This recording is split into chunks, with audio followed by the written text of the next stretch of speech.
కర్ణుడు అధిక్షేపించాడు భీష్ముడిని. నన్ను అన్యాయంగా అర్ధరథుడు అంటున్నావు, నా మీద నీకు పగ ద్వేషం ఉన్నాయి, అందుకని ఇలాంటి పరుషపు మాటలు మాట్లాడుతున్నావు, ఇది నీకు న్యాయం కాదు అని కూడా ఎదుర్కొనే ప్రయత్నం చేశాడు. తాను ఎంతలో పరాక్రమవంతుడు నేను ప్రగల్భాలు పలికాడు. భీష్ముడు ఉపేక్షించలేదు.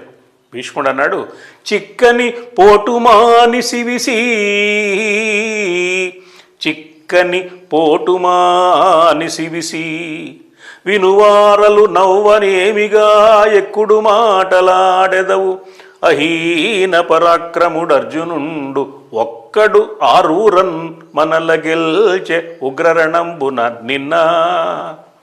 నిన్నగాక మొన్న జరిగిన ఉత్తర గోగ్రహణ సందర్భంలో 6 మహారథులైన వీరులను ఒక్క అర్జునుడే అవలేలగా జయించాడు.